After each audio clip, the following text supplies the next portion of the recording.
Permettez-moi de commencer par un souvenir personnel. Nous étions dans la basilique de Paray-le-Monial le 31 décembre de 23h à 1h du matin. On était 1200 à peu près, et sur l'autel, il y avait le Saint-Sacrement exposé, et puis des gens partout autour de l'autel en train de chanter, d'adorer, des chants de louanges tels que l'Emmanuel sait le faire. Et à un moment donné, une distraction m'a saisi, et je me suis vu comme reculer au-dessus de toute cette assemblée, de voir tout ce monde-là, en me disant, si quelqu'un de non-chrétien rentre dans cette église maintenant, que voit-il ? Une bande de zozos qui lèvent les mains au ciel, qui chantent en disant à un bout de pain, « Ouah, t'es notre Dieu ». Et il conclura, c'est la secte du pain. Et si bien que l'adoration eucharistique est une pratique chrétienne, catholique, qui peut paraître un peu étonnante et qui suppose, pour être comprise, qui suppose la foi en la présence réelle de Jésus dans son Eucharistie.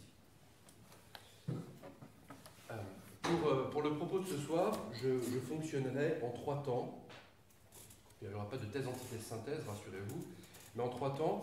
D'abord pour replacer l'Eucharistie dans l'ensemble du septénaire sacramentel, et puis ensuite pour voir comment l'Eucharistie est un sacrement de foi, et en dernier lieu, comme un fruit mûr qu'on cueille à la fin du printemps, eh bien, ce qu'on fait pendant le temps de l'adoration eucharistique. Première partie donc, l'Eucharistie au centre du mystère, enfin du septénaire sacramentel. Septénaire, l'ensemble des 7 sacrements. Dans l'Eucharistie, vous le savez, on parle souvent de présence réelle. Et de fait, il y a une présence réelle du Seigneur dans son Eucharistie, mais le terme réel n'est pas précis, c'est pas suffisant. Car il y a aussi une présence réelle du Seigneur dans sa parole, une présence réelle du Seigneur dans son ministre, le prêtre, moi, une présence réelle du Seigneur dans l'assemblée qui se réunit à la messe ou pour vivre les sacrements. Et donc, s'il y a une présence réelle du Seigneur dans l'Eucharistie, il faut préciser en quoi cette présence est réelle. Elle est réelle parce qu'elle est substantielle. L'Eucharistie contient la présence réelle parce que substantielle, et ça pour le coup c'est un mode unique de présence, de Jésus à son Église. Dans l'Eucharistie, vous n'avez pas seulement la grâce de Dieu qui vous est donnée, c'est le cas au baptême par exemple, on vous verse de l'eau sur la tête, ou on vous plonge dans l'eau froide, et on vous dit la parole sacramentelle, je te baptise au nom du Père et du Fils et du... Ça, vous connaissez la... Alors parenthèse, apprenez par cœur cette formule, parce que tout chrétien, et même tout être humain, même non baptisé, en cas d'urgence, peut conférer le baptême, validement. Vous avez un de vos très bons copains, par exemple, ah oui, c'est enregistré, donc je ne vais pas le dire, bon, d'une autre religion monothéiste qui ne serait pas les Juifs, qui se convertit au christianisme, et qui se prépare au baptême, et puis il en parle avec vous à une terrasse de café, et il vous dit son impatience, son désir de recevoir le baptême, parce qu'il a compris qu'en recevant le baptême, tous les péchés de sa vie passée seraient pardonnés, mais qu'en plus de ça, il allait recevoir la grâce de l'adoption filiale, et puis les habitudes de la foi, de l'espérance et de la charité, et qu'en plus de ça, il recevrait les promesses de la vie éternelle, et qu'en plus de ça, il deviendrait membre du corps mystique du Christ notre Seigneur. Boum, il déborde d'enthousiasme. Et puis vous vous séparez, il traverse la route, il se fait renverser par une voiture. Et il est gisant par terre dans le caniveau, et il vous dit « Ah, c'est trop bête, j'aurais voulu mourir chrétien ». Vous attrapez le verre d'eau qui est sur la table, vous lui versez sur la tête en disant « Je te baptise au nom du Père et du Fils et du Saint-Esprit ». Il faut que ça touche le front. Hein. Et votre ami est réellement baptisé. Il peut mourir chrétien et aller au ciel directement. Donc apprenez par cœur la formule « Je te baptise au nom du Père et du Fils et du Saint-Esprit ». Ça peut toujours servir. On ne le souhaite pas, mais ça peut toujours servir. Dans le baptême, donc, vous recevez toutes ces grâces que je vous ai décrites. De même pour la confirmation, vous recevez la grâce du Saint-Esprit. De même pour le mariage, vous recevez une grâce qui unit les 2 époux et qui leur permet de s'aimer davantage et de devenir icône de l'amour trinitaire. Dans le sacrement de l'ordre, vous recevez une grâce qui vous configure au Christ, comme diacre, serviteur, puis comme prêtre et évêque, comme pasteur, qui vous permet, quand vous êtes prêtre ou évêque, de confectionner le corps du Christ dans la consécration. et de pardonner validement les péchés. Dans le sacrement des malades, vous recevez une grâce de force. Le Christ vient vous visiter pour que vous puissiez vivre la maladie chrétiennement. Et dans l'Eucharistie, vous n'avez pas seulement une grâce. La grâce ultime de l'Eucharistie, c'est l'édification de l'Église, la construction du corps du Christ. Mais dans l'Eucharistie, vous avez en plus de cette grâce, l'auteur même de la grâce. Dieu lui-même se rend présent. Et pas de manière seulement symbolique, de manière réelle. La réalité profonde cachée sous l'apparence du pain et sous l'apparence du vin est transformée. Ce n'est plus du pain du tout, c'est le corps de Jésus. Ce n'est plus du vin, c'est le sang de Jésus. Et à travers son corps et son sang, son corps humain et son sang humain, vous avez sa personne divine qui est réellement présente, substantiellement.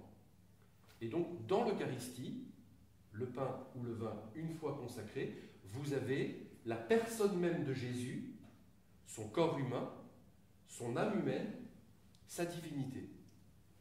Vous avez tout le Christ, Jésus, présent, caché, sous l'apparence du pain. Mais j'insiste, ce n'est plus du pain du tout. Si bien que les chants du style humblement cachés dans cette petite hostie de pain sont des chants qui sont faux. Là, il y a une hérésie profonde, parce que ce n'est plus du pain. Il n'est pas caché dans du pain, ce n'est plus du pain. Il n'y a plus que l'apparence du pain, les accidents, mais la réalité profonde est changée. Jésus n'est pas humblement caché dans cette petite hostie de pain. Regardez l'humilité de Dieu. Voilà. Là, ici, il y a une erreur, mais absolument catastrophique, dans ce chant qui, en réalité, nous inflige la théologie protestante de l'impanation, Jésus qui descend dans le pain, et de la consubstantiation. En même temps qu'il y aurait la substance du pain, il y aurait quelque part entre deux molécules la substance de Jésus. Faux, faux, faux et faux. Donc, dans l'Eucharistie, vous avez la personne même de Jésus qui est venu remplacer la substance du pain et du vin. Et avec cette présence substantielle de notre Seigneur dans l'Eucharistie, nous voyons que se réalise la promesse que Jésus avait faite à la toute fin de sa vie terrestre, avant de remonter au ciel. Matthieu 28, 20. « Et moi, je suis avec vous tous les jours jusqu'à la fin du monde. » Cette promesse était vraie déjà par la Pentecôte, par le fait que Jésus répand son esprit qui nous unit à lui, mais elle est encore plus vraie dans l'Eucharistie. Dans chacune des églises, il y a ce tabernacle qui contient les hosties consacrées, et Jésus est là. Il l'a promis et il l'a fait. Si bien que, avec l'Eucharistie, nous avons donc cette présence substantielle de Dieu à son peuple. Et lorsque nous nous présentons devant l'Eucharistie, nous avons devant nous, je cite le Presbyterorum Ordinis, le décret du Concile Vatican II qui regarde les prêtres, nous avons, je cite, l'ensemble des biens spirituels de l'Église, à savoir le Christ lui-même, notre Pâque, le pain vivant qui, par sa chair vivifiée par l'Esprit Saint et vivifiante, procure la vie aux hommes. L'ensemble des biens spirituels. Tous les trésors que l'Église possède, ces fameuses richesses du Vatican, vous savez, en fait, ne sont rien au regard du véritable trésor de l'Église qu'est l'Eucharistie. Parce que dans l'Eucharistie, nous avons Dieu lui-même qui est là. Et l'ensemble des biens spirituels est présent devant nous dans ce qui ressemble à un petit cercle de pain de quelques centimètres de diamètre. Dieu est là. Pourquoi est-ce qu'on dit que c'est l'ensemble des biens spirituels? D'une part parce que, effectivement, Dieu est vraiment là, il est là, lui, en personne, mais aussi parce que l'Eucharistie, si vous voulez, c'est pas Jésus, pépère tranquille au ciel, qui se la coule douce sur sa chaise longue, doigt de pied en éventail, à siroter des moritos. Nous avons, dans l'Eucharistie, Jésus en train, actuellement, dans l'Eucharistie, de s'offrir à son Père. L'Eucharistie, c'est la personne du Seigneur en train de s'offrir au Père.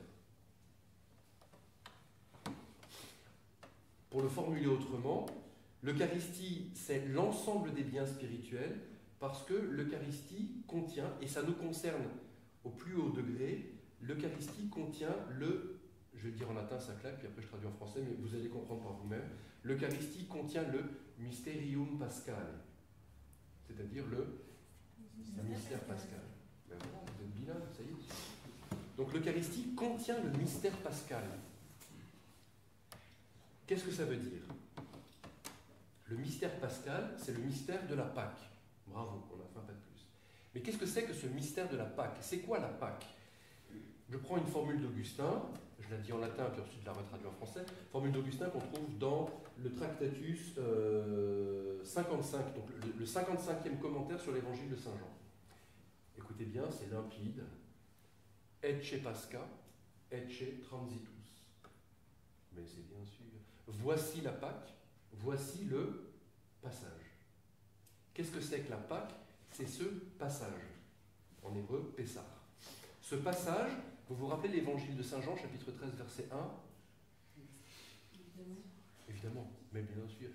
Quand l'heure fut venue pour Jésus de passer de ce monde à son Père, comme il avait aimé les siens qui étaient dans le monde, il les aima jusqu'au bout. Quand l'heure fut venue pour Jésus de passer de ce monde à son Père. La Pâque du Seigneur, c'est le passage de ce monde, de la réalité mondaine à la réalité purement divine, à son Père. Et ce passage du Seigneur se fait de manière extrêmement brutale. Il se fait par une immolation, par un sacrifice. C'est sa crucifixion, sa mort, sa mise au tombeau, sa descente aux enfers.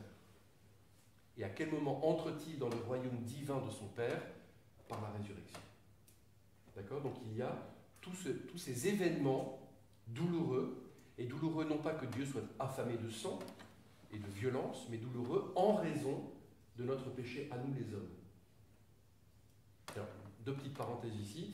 J'avais lu quand j'étais, il y a un peu plus de 20 ans en arrière, un livre qui racontait la vie de Sainte Marguerite Marie Alacoque. Et on racontait qu'elle était, le chanoine qui écrivait ça, un bon vieux chanoine belge de la fin du 19e siècle ou du début du 20e siècle, que Marguerite Marie Alacoque est rentrée toute jeune en religion, dans la vie religieuse. Et alors, il commentait en disant, parents chrétiens, si votre enfant tout jeune décide de se consacrer à Dieu, ne le lui refusez pas, car la jeunesse est le sang le plus pur auquel Dieu aime à s'abreuver. La formule est raide, et moi d'un trait rageur en marge, j'avais écrit « Dieu est donc un vampire ?» pour l'interrogation. Dieu n'aime pas le sang, il n'aime pas la violence, mais Dieu nous aime tellement qu'il est allé jusque-là, dans cette mare de haine et de violence, pour nous sauver. La Pâque du Seigneur, c'est ce passage du monde au Père par le franchissement des flots de la mort et de la souffrance. Il accomplit dans sa propre chair ce qui était préfiguré par la traversée de la mer Rouge, par exemple, où le peuple hébreu était esclave en Égypte et il traverse les eaux de la mer pour parvenir en terre promise. Il accomplit dans sa chair la traversée du Jourdain, où on quitte le désert pour entrer dans la terre promise. Et donc le Seigneur passe de ce monde à son Père. Voilà le mystère pascal. Et ce mystère pascal, il se déploie dans le jeudi saint, le vendredi saint, le samedi saint et le dimanche de la résurrection. Si vous regardez les événements du vendredi saint, vous avez un jeune rabbi qui a eu des déclarations scandaleuses au regard de la loi juive. Il s'est fait l'égal de Dieu, il s'est dit fils de Dieu, il a prétendu être Dieu lui-même.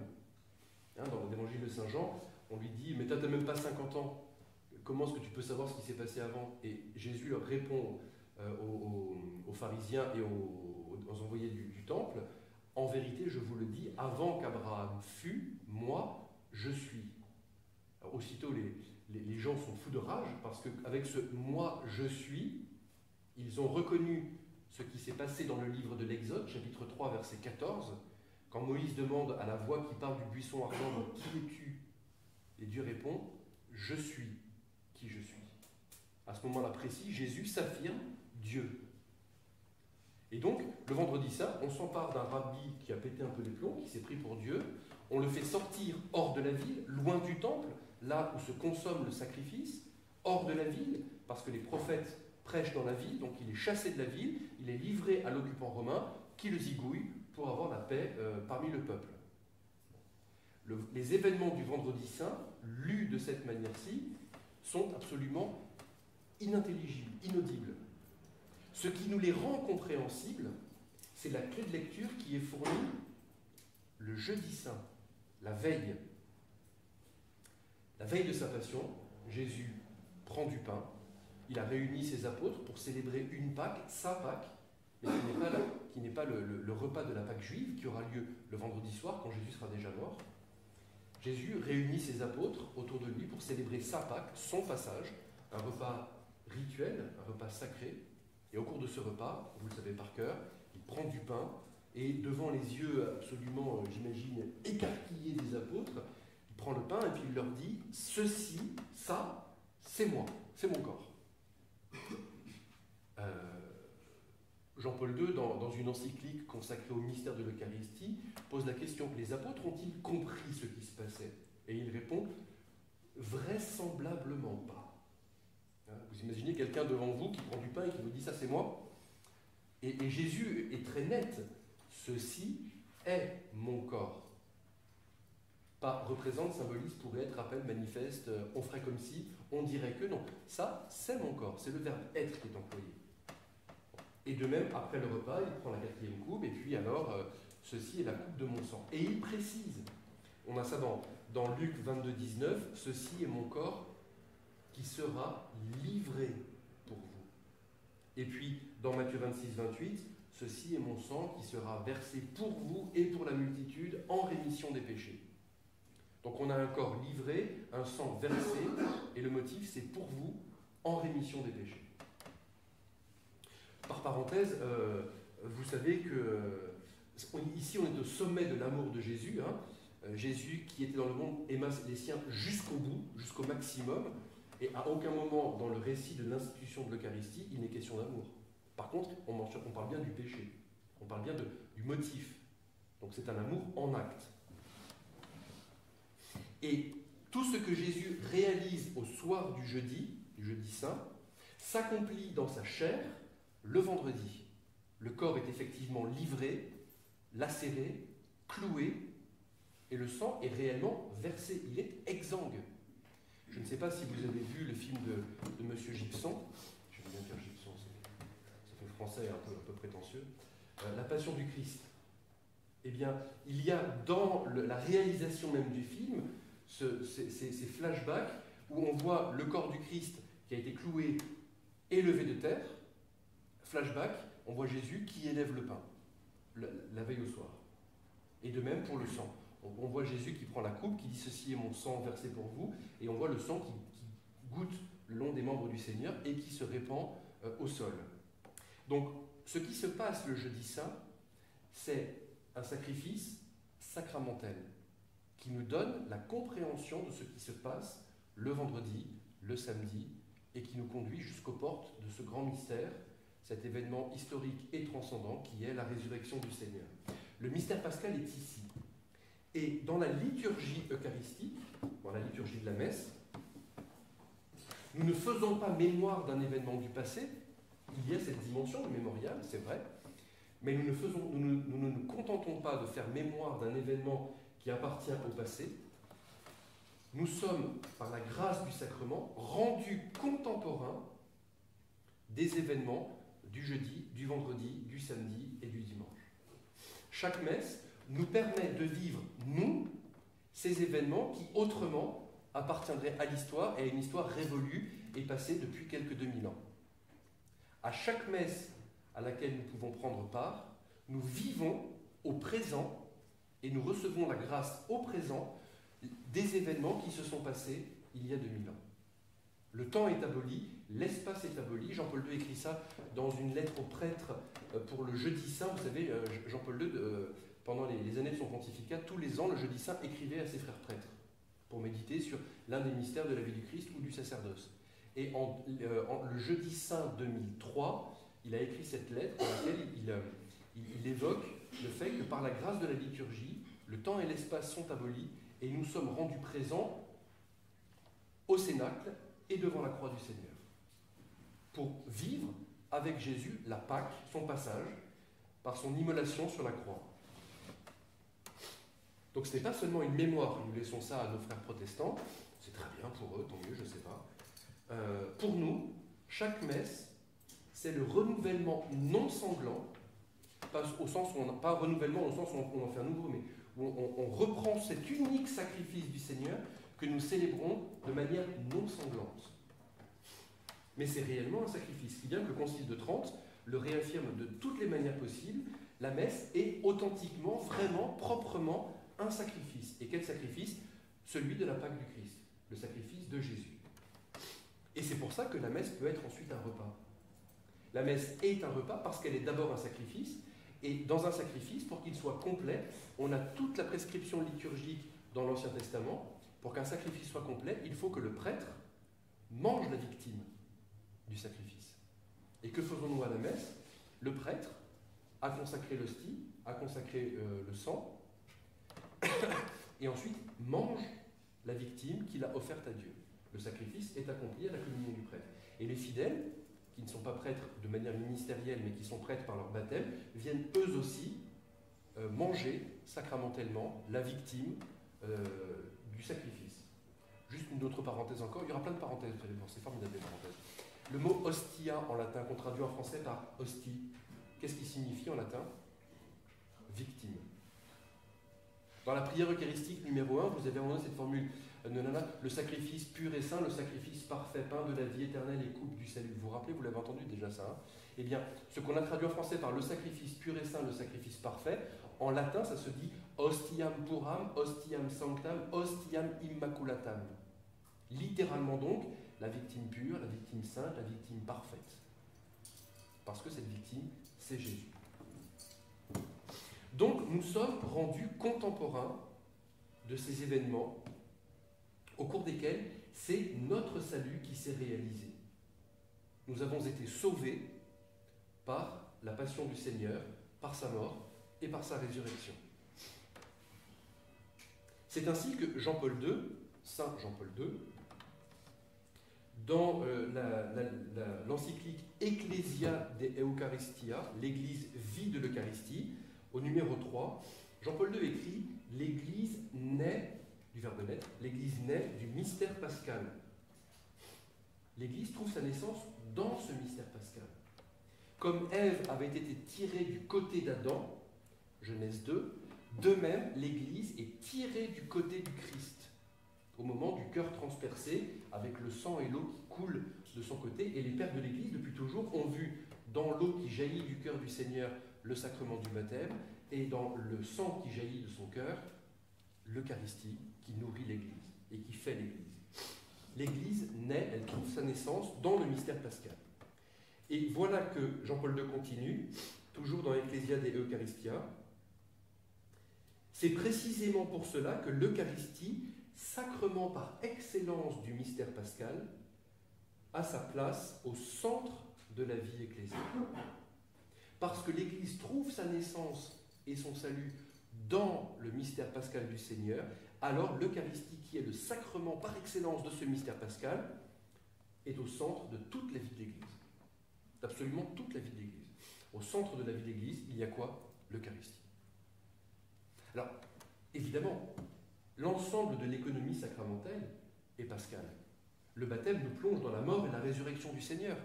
La confirmation nous fortifie pour que nous soyons comme le Christ a été témoin de son Père. Je suis venu dans le monde pour rendre témoignage à la vérité. C'est ce que Jésus répond à Pilate dans l'évangile de Saint Jean. De la même manière, nous sommes fortifiés par l'Esprit Saint pour rendre ce témoignage à la vérité. Et vous savez comment on dit témoignage en grec? Martyr, martyrion. Nous sommes fortifiés par l'Esprit Saint pour devenir martyrs de la vérité. Boum, dans ta place. Ça cogne, hein. On n'a pas une foi de petite fille qui joue au petit poney à la maternelle. Hein. On a une foi, comme disait Sainte Thérèse de Villa à ses carmélites, les filles, soyez viriles. Bon, on a une foi virile. Donc, au centre de notre vie chrétienne, il y a l'Eucharistie. Alors, on comprend aussi cette affirmation du Second Concile du Vatican. La liturgie, c'est la source et le sommet de la vie de l'Église. On peut reformuler, l'Eucharistie est la source et le sommet de la vie de l'Église. Source parce que c'est dans l'Eucharistie du Christ que l'Église trouve sa naissance, et sommet parce que l'Église s'accomplit dans la célébration de l'Eucharistie. Ça va pour cette première partie, sur la centralité absolue de ce mystère de l'Eucharistie. Et vous comprenez bien qu'il s'agit d'un mystère d'amour. Hein. Jésus n'est pas venu nous conter des fariboles, c'est une expression qu'on trouve dans le Porche de la deuxième vertu de Charles Péguy, qui est un long poème en prose absolument sublime que vous devez tous avoir lu au moins une fois dans votre vie. En le lisant, vous allez tomber à la renverse et vous mettre à pleurer en adorant Dieu. Vous allez voir, c'est remarquable. Donc Jésus n'est pas venu nous conter des fariboles, il est venu nous sauver et nous aimer. Point. Et là, vous rappelez à votre mémoire Jean 3, 16, 17, je vous écoute. Est-ce que je peux avoir un mouchoir, s'il te plaît, frère? Jean 3, 16, 17, car Dieu a tellement aimé le monde qu'il a envoyé son Fils unique afin que quiconque croit en lui ne périsse pas mais reçoive la vie éternelle. Car Dieu n'a pas envoyé son Fils pour juger le monde, mais pour que par lui le monde soit sauvé. C'est le résumé en 2 versets de toute l'Écriture, si vous voulez. De toutes les prophéties qui s'accomplissent dans le Christ, de tout l'Évangile, et c'est le prologue à tous les développements dans les lettres de Saint Paul, de Saint Pierre, Saint Jean, Saint Jacques, Saint Jude, et dans ce sublimissime livre de l'Apocalypse.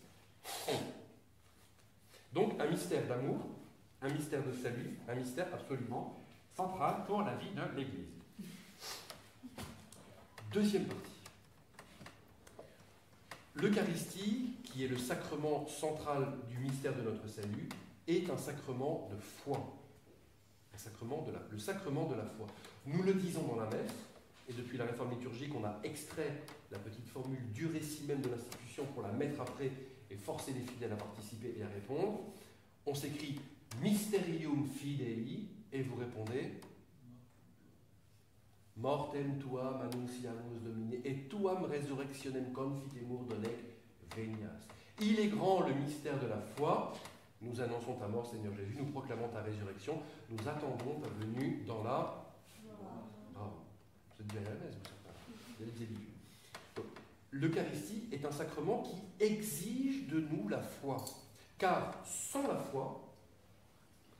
foi, nous sommes la secte du pain, les idolâtres du pain. Et certaines dénominations protestantes nous prennent pour des idolâtres. Les cathos, non seulement ils idolâtrent une femme, Marie, ils en font l'égal de Dieu, et en plus de ça, ils idolâtrent un bout de pain au point d'en faire Dieu. Complètement barré du crâne. Mais nous sachons. Pourquoi nous sachons? Parce que nous avons entendu ce que Jésus dit dans l'évangile de Saint Jean au chapitre 6. Vous savez ce qui s'y passe dans l'évangile de Saint Jean au chapitre 6.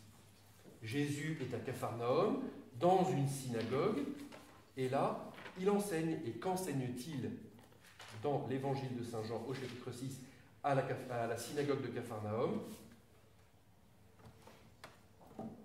Qu'enseigne-t-il? Je suis le pain de vie. Qui vient à moi n'aura jamais faim, qui croit en moi n'aura jamais soif.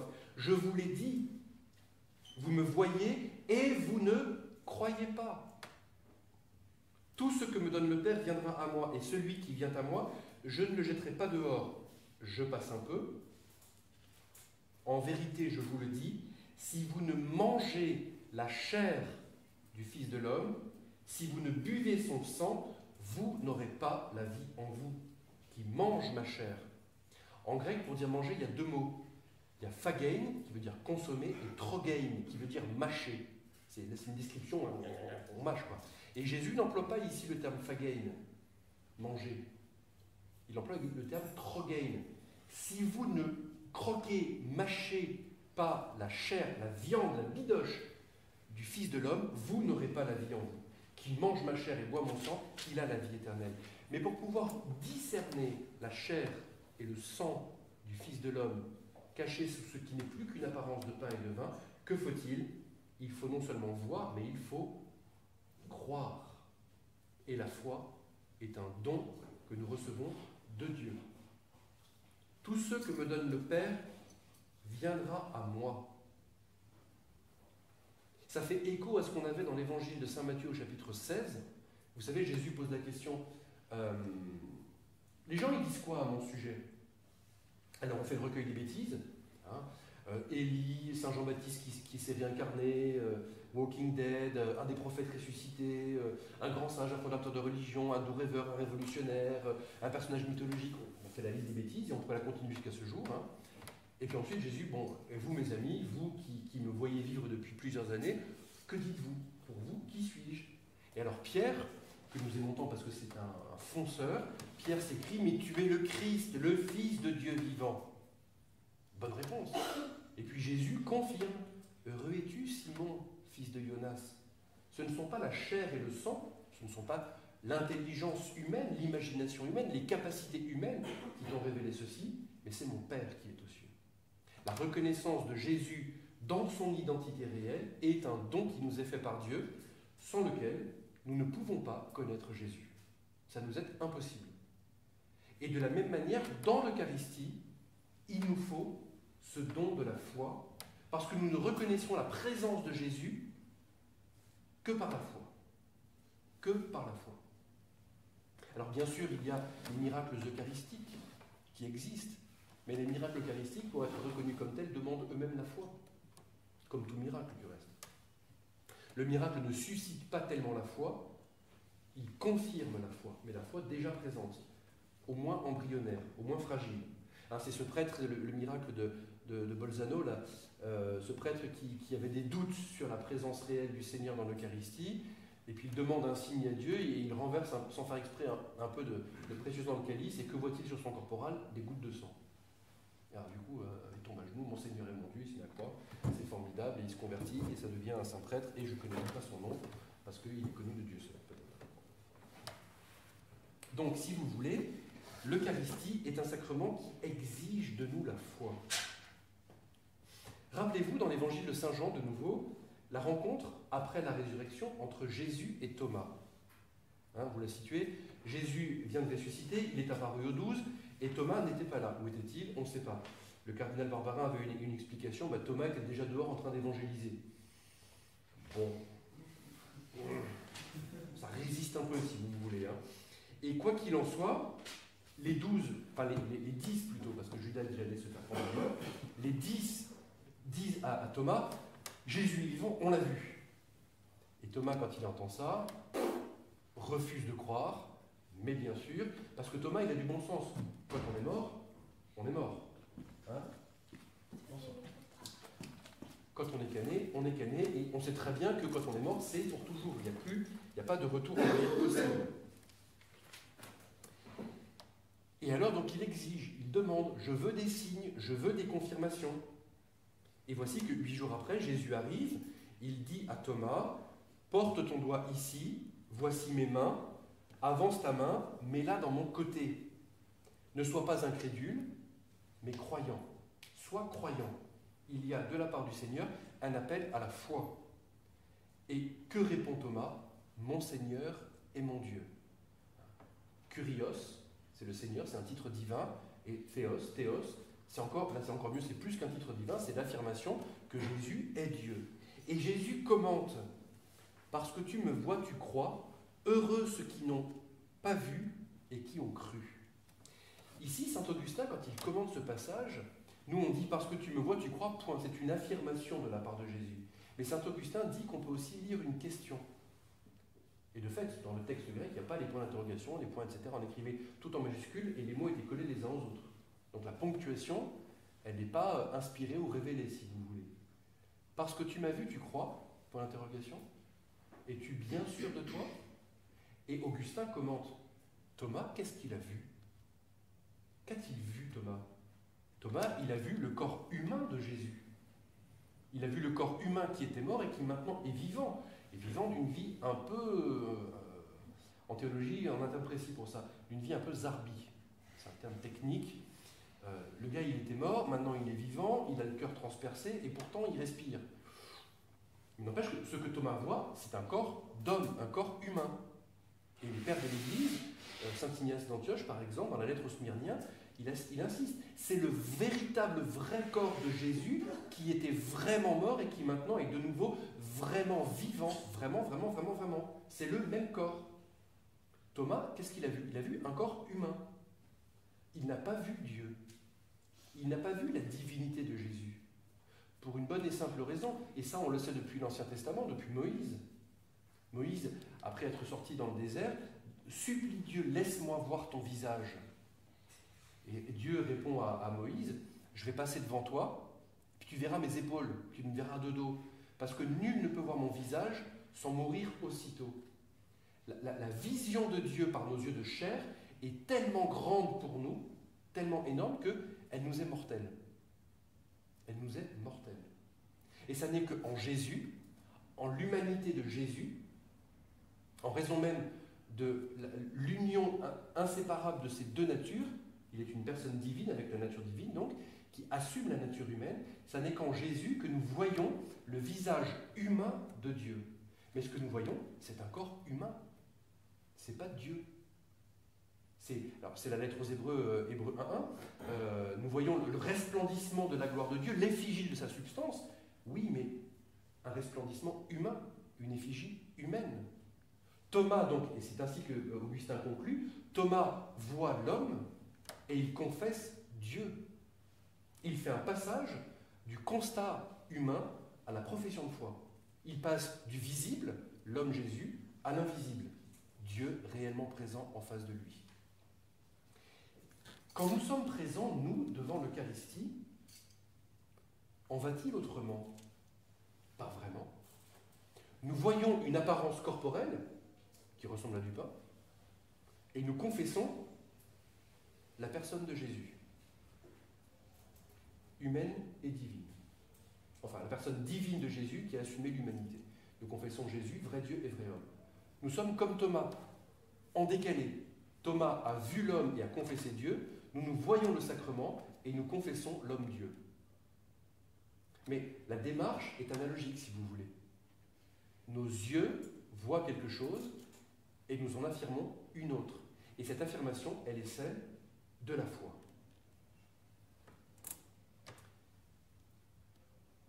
Si bien que ce que nous comprenons ici dans cette démarche de foi, c'est que l'Eucharistie nous donne réellement Dieu, mais de manière doublement voilée.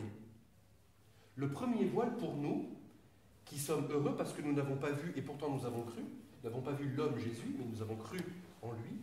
Le premier voile pour nous, il est un voile sacramentel. Nous avons le voile du sacrement qui vient comme s'interposer entre nous et la réalité. Et nous avons un deuxième voile qui est que ce que nous confessons, c'est que c'est le corps du Christ. Et à travers ce corps humain de Jésus, nous le savons, c'est la lettre aux Hébreux, en lui habite la plénitude en lui habite corporellement la plénitude de la divinité. Le deuxième voile, c'est l'humanité du Christ. Et en confessant l'humanité du Christ, nous confessons la divinité cachée derrière. Premier voile, le sacrement. Deuxième voile, l'incarnation. Et ces voiles, si vous voulez, nous ne pouvons pas les lever ici-bas, puisque ici-bas, c'est ce que dit saint Paul dans la deuxième lettre aux Corinthiens, chapitre 5, verset 7, nous cheminons dans la foi et non dans la claire vision.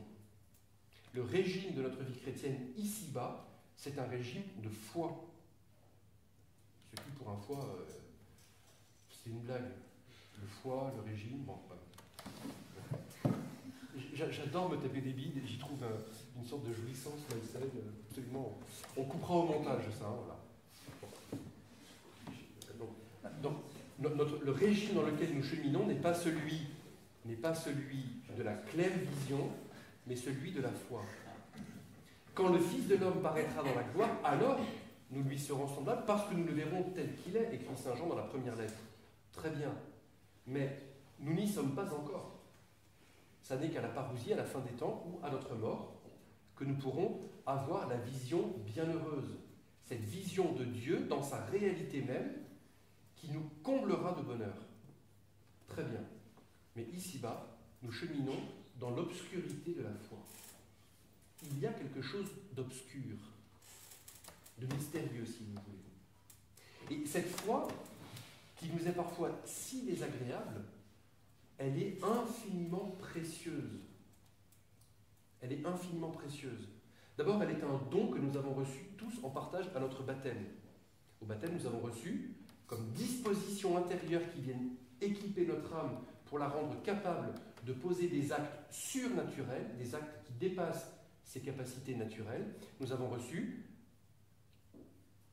la foi, l'espérance et la charité. Ces trois vertus, ces trois dispositions théologales, parce qu'elles viennent de Dieu et qu'elles conduisent à Dieu, et qui nous permettent de poser des actes proprement surnaturels. Nous ne pouvons reconnaître Jésus dans l'hostie que par la foi. Et ça, c'est un acte qui dépasse les capacités de la raison humaine. La raison livrée à ses seules forces naturelles ne peut pas conclure à l'affirmation de la présence de Dieu dans ce petit bout de pain, qui n'est plus du pain. D'accord ? La foi, elle est précieuse, elle est un don que Dieu fait. Et les dons de Dieu, qui sont sans repentance, ne sont pas des petits dons à 3 francs 6 sous. Hein. Et nous, trop souvent, nous mégotons avec Dieu. Ah, Seigneur, je vous en prie, trouvez-moi une place de parking, j'en ai tellement besoin. On se contente de petits dons, encore un terme technique en théologie, vous allez progresser ce soir, on se contente de petits dons à la con. Alors que Dieu, lui, il se donne en personne. Et ce qu'il nous donne, sa grâce, la foi, l'espérance et la charité, les dons du Saint-Esprit, c'est pour nous unir à lui. La foi est tellement précieuse que quand Jésus rencontre la foi chez des gens qui viennent à lui, il est dans l'admiration. Vous imaginez faire l'admiration de Jésus, c'est pas anodin. Jésus qui se met à louer la foi du centurion. Non, mais tu sais, moi j'ai des serviteurs, quand je dis à l'un va là-bas, il y va, quand je dis à l'autre viens ici, il vient ici, quand je dis au troisième range ma chambre, il le fait, très bien. Mais moi qui ai des subordonnés sous moi, je ne suis pas digne que tu rentres sous mon toit. Et Jésus fut dans l'admiration. On peut espérer que pour nous-mêmes, quand nous posons des actes de foi, en réalité, Jésus est dans l'admiration. Jésus aime notre foi, il loue notre foi et il prend les moyens de faire grandir notre foi. Quand vous allez à l'adoration du Saint-Sacrement, ou prier, prendre un temps de prière, ou quand vous dites le chapelet, ou quand vous priez, quand vous méditez la parole de Dieu, que vous vous ennuyez à sans souleur, que vous n'avez aucun guili-guili, aucune petite consolation, je kiffe mon Jésus, c'est formidable. Parce que vous n'êtes plus dans les sentiments, dans les bons sentiments, vous n'êtes plus dans la psychologie humaine, vous êtes dans la foi. La foi, disait le pape François, enfin c'est Benoît XVI qui écrit ça dans Lumen Fidei, la première encyclique que François a sortie, mais qui a été écrite par Benoît XVI. Et donc François Benoît écrivait, la foi, elle est comparable à une petite lumière qui nous permet de faire juste le pas suivant. Un autre exemple de la foi, pour vous faire comprendre ce que je veux dire, je ne sais pas si vous avez vu ce merveilleux film absolument extraordinaire, qui date de 1988 ou 89, je crois.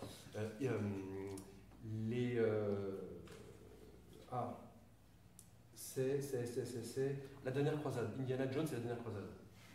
Film absolument culte, s'il en est. Au terme du film, Indiana Jones est au bord d'un précipice qu'il doit franchir pour aller de l'autre côté, retrouver le Saint Graal, la coupe qui a contenu le sang du Seigneur. Et il est au bord du précipice, alors on ne voit pas le fond tellement c'est profond, hein, c'est vertigineux. Et puis il a les indications dans le journal de son père, le pénitent le passe. Waouh. Bon, très bien. Et il comprend, à ce moment-là du film, sans aucun autre indice, que ce que le pénitent passe, c'est le saut de la foi. Donc il est au bord, mais vraiment il doit être pied arc-bouté comme on est au plongeoir à la piscine, là. Il est au bord du précipice, et puis il sait qu'il doit avancer. Alors il lève la jambe à angle droit, façon soldat d'armée rouge qui va défiler pour la fête de la victoire, et au moment où il se laisse tomber en avant dans le vide, que se passe-t-il? Il y avait un pont en pierre. Un pont en pierre fait de telle manière que de là où il était, il se confondait avec la paroi d'en face et qu'il ne pouvait pas le voir. Il a fallu qu'il fasse le premier pas pour que le chemin se dessine sous ses pas. Et bien la foi, il y a quelque chose de cet ordre-là. C'est en disant je crois au Seigneur, je crois en toi, j'ai confiance en toi, que brusquement le chemin se dessine. Cette attitude de foi nous met au contact. Je vais accélérer un peu parce que le temps passe, ça fait déjà 3 quarts d'heure que je vous cause. Cette attitude de foi nous met au contact même du Dieu mystérieux. Isaïe 45, vraiment, tu es un Dieu qui se cache, Dieu d'Israël, sauveur. Dieu se dérobe. Pourquoi se dérobe-t-il? Parce qu'il est trop grand pour nous. on ne peut pas mettre la main sur Dieu. C'est impossible. Et toutes les fois que nous tentons de mettre la main sur Dieu, en réalité, nous réduisons Dieu aux petites dimensions de notre intelligence, fut-elle prodigieuse, et nous faisons de Dieu un veau d'or, une idole, un poupon dans la crèche, un vieillard débonnaire à barbe blanche, un peu sénile, un distributeur de places de stationnement ou de facilité de vie. Dieu est un Dieu effrayant, immense, grandiose. Notre Dieu est un Dieu dévorant, un feu dévorant, dit dans le premier livre des rois le prophète Élie. Un feu dévorant. Et on a une parole de Jésus qui n'est pas dans l'Évangile, mais qui est rapportée par un des pères de l'Église, Origène. Jésus aurait dit donc, qui se tient près de moi, se tient près du feu. Et ça n'est que dans la foi que nous pouvons approcher ce feu. Approcher de ce feu, c'est effrayant. Voilà pourquoi il se cache très humblement sous ce qui ressemble à du pain, mais qui n'est plus du pain. Et en même temps, l'attitude profonde de notre acte de foi qui nous fait découvrir derrière l'apparence du pain et du vin la personne même du Christ, Dieu lui-même, le Dieu créateur qui a tout fait, le ciel et la terre et tout ce qu'ils contiennent, le Dieu qui a créé l'univers visible et invisible, tout le monde des anges, se tient là. Ce qui fait que la première réponse que nous apportons dans la foi à ce mystère qui se donne à nous, que nous contemplons dans la foi, est celui de l'immense révérence de notre respect. La réaction première de l'homme qui découvre la présence de Dieu, c'est la crainte sacrée. C'est Pierre qui était dans la barque, qui vient de réaliser la pêche miraculeuse au début du ministère public de Jésus, et qui, quand il comprend ce qui se passe, tombe à genoux et se met à crier « Va-t'en, loin de moi, parce que moi je suis un homme pécheur ». C'est le roi Salomon, lorsqu'il consacre le temple de Jérusalem et qu'il voit la nuée qui rentre dans le Saint des Saints, qui tombe face contre terre.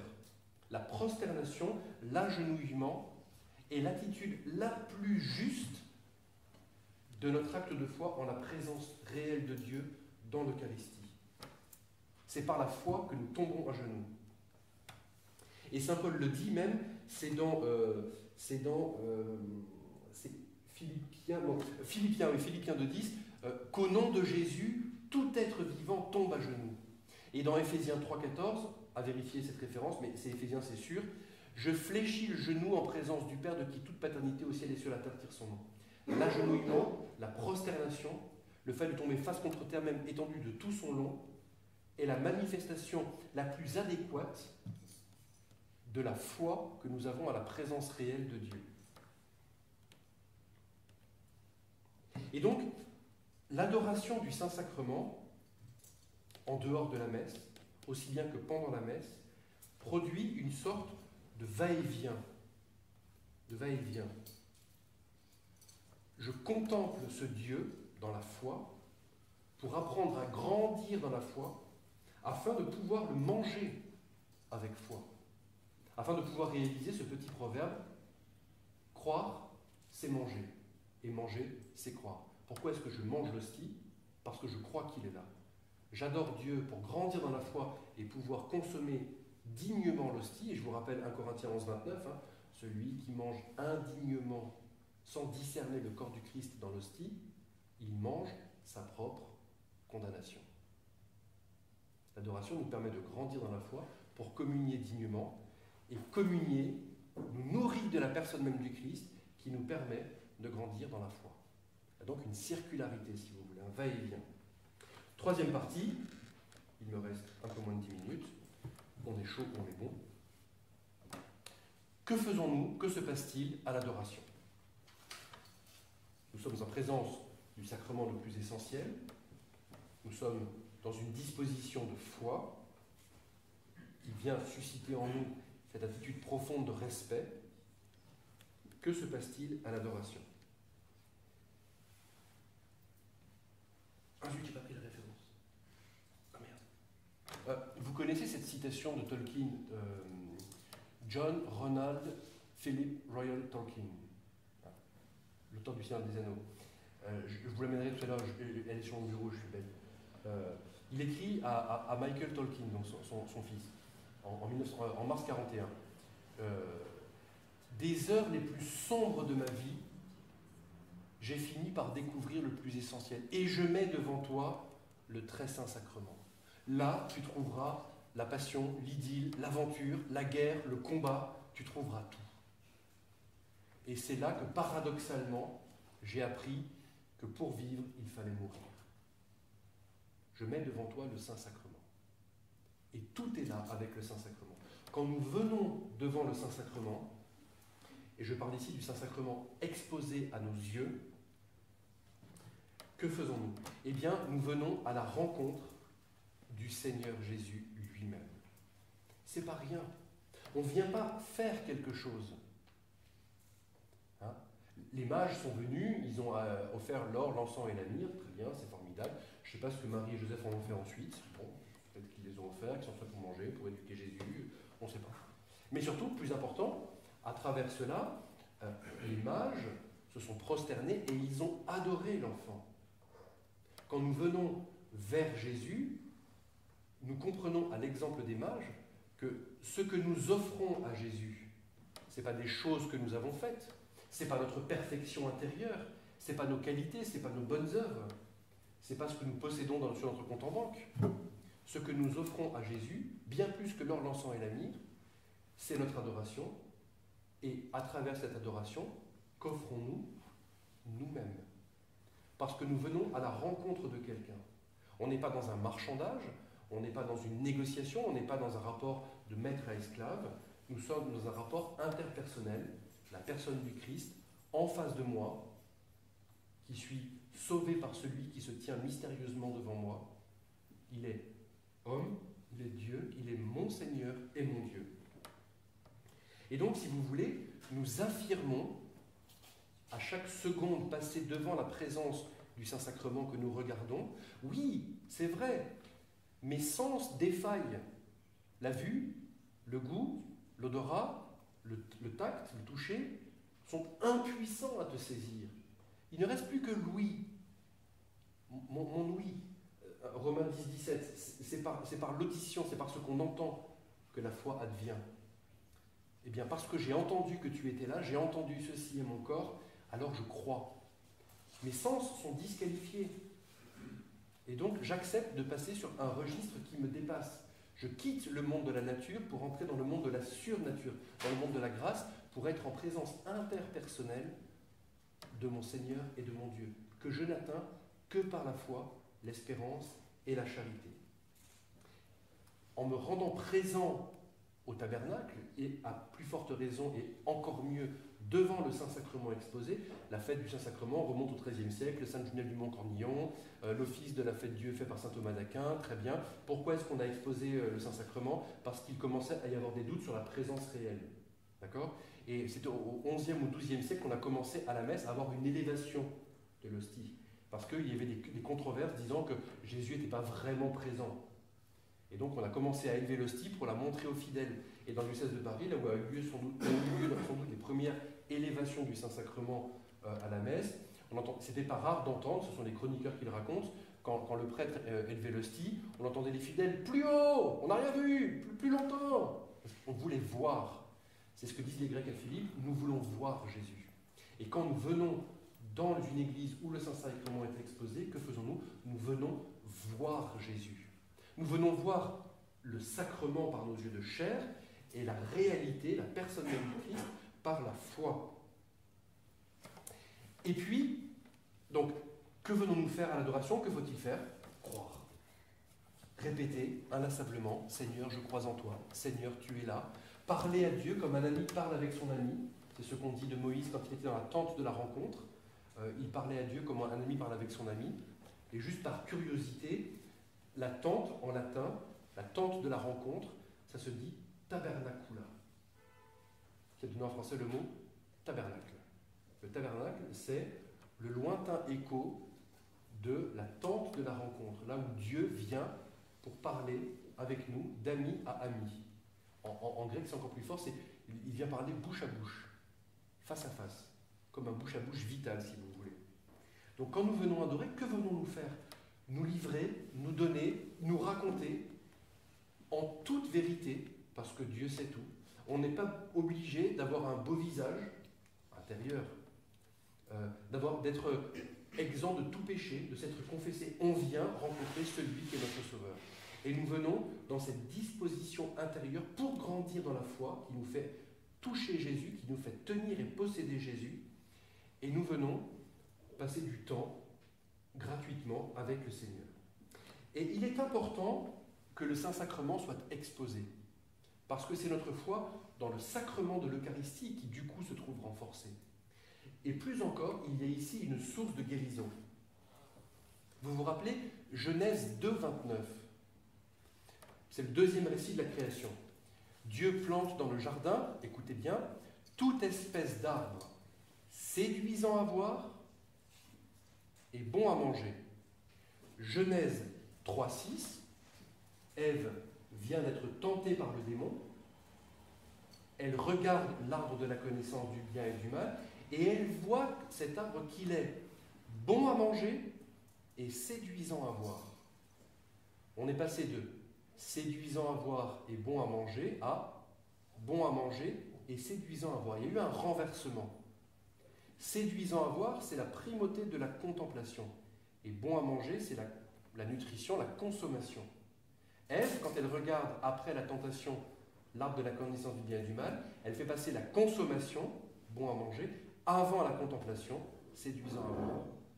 Et que venons-nous faire quand nous sommes présents devant le Saint-Sacrement exposé?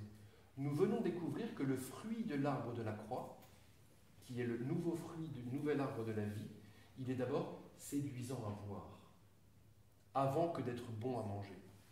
Il y a donc comme une guérison de l'ordre cosmique, de l'ordre du monde, tel que Dieu l'avait voulu. Nous renouons dans l'adoration eucharistique avec l'ordre du monde tel que Dieu l'a voulu.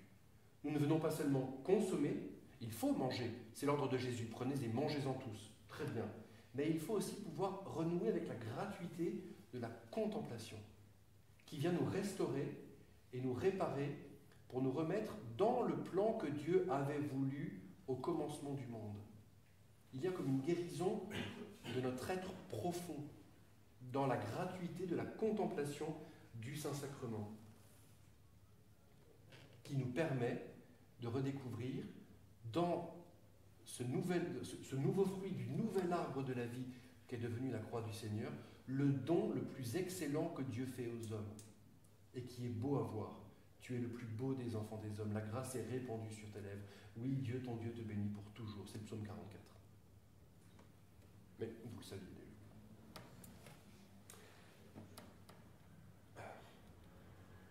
Je termine par deux petites anecdotes. La première que j'aurais dû raconter un peu plus tôt, que j'ai oublié parce que j'ai écrit trop petit. Il y a quelques années en arrière, j'étais séminariste à Rome et j'ai participé à une messe à Saint-Pierre de Rome du temps où Jean-Paul II était vivant. Et Jean-Paul II était à quelques mois de sa mort, il était archi-cuit, incapable de plus faire grand-chose, si bien qu'il assistait à la messe, mais c'est un cardinal qui présidait l'Eucharistie, qui présidait la messe. Et Jean-Paul II était avec sa soutane blanche sur une chaise à une place d'honneur, mais il assistait à la messe, il ne concélébrait pas. Et au moment de la consécration, le pape est tombé. Alors on a vu, là où j'étais, on voyait les appariteurs de Saint-Pierre, vous savez, les messieurs en queue de pie, de papillon blanc, se précipiter pour relever le Saint-Père. Et le petit pataquès a continué quelques instants encore, parce qu'en réalité, non, Jean-Paul II n'était pas tombé. Il voulait se mettre à genoux. Il voulait se mettre à genoux pour adorer Dieu qui se rendait présent en cet instant précis au cours du Saint-Sacrifice de la messe. Un vieillard de presque 80 ans, brisé, 25 ans auparavant, on lui avait tiré dessus, il avait eu des séquelles de ses attentats, brisé par l'attentat, par les chutes répétées, par la maladie de Parkinson, brisé, veut se mettre à genoux pour adorer Dieu qui vit. C'est saisissant. Parce que lui, dans la foi, il a conscience que l'amour de sa vie était là. Il a conscience que l'Eucharistie n'est pas une dévotion. On peut avoir une dévotion à Saint-Expédite, Saint-Gudule, Saint-Rita si vous voulez, c'est très bien. L'Eucharistie n'est pas une dévotion. Parce que, je vous l'ai dit au commencement, nous avons devant nous Jésus lui-même. Jésus qui est la réponse à toutes les aspirations du cœur de l'homme. Toutes les questions que vous vous posez trouvent leur réponse en Jésus. Tous les désirs que vous avez trouvent leur résolution en Jésus. Toutes les tristesses que vous avez, leur consolation en Jésus. Toutes les joies que vous avez, leur parachèvement en Jésus. Deuxième petite anecdote. Mère Teresa, elle est connue, elle est vraiment hyper connue cette anecdote. Si vous la connaissez déjà, pardonnez-moi. Sinon, vous l'apprenez.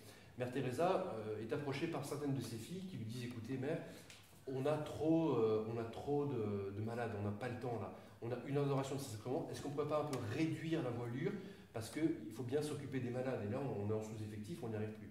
Et Mère Teresa leur dit: s'il n'y a pas d'adoration, alors on ne pourra pas servir les malades. Nous aurons dorénavant 2 heures d'adoration du Saint-Sacrement par an. Sachant que Mère Teresa, elle a passé les 40 dernières années de sa vie dans une nuit absolument terrible de la foi.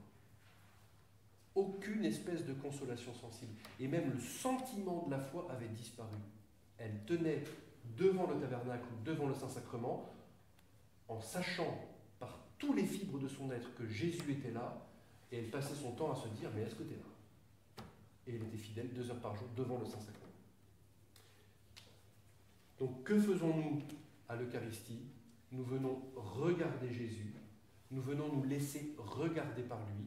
Il est le soleil de justice qui porte la guérison dans ses rayons. Ah si, j'ai retrouvé. Dernière anecdote, après c'est promis, je m'arrête.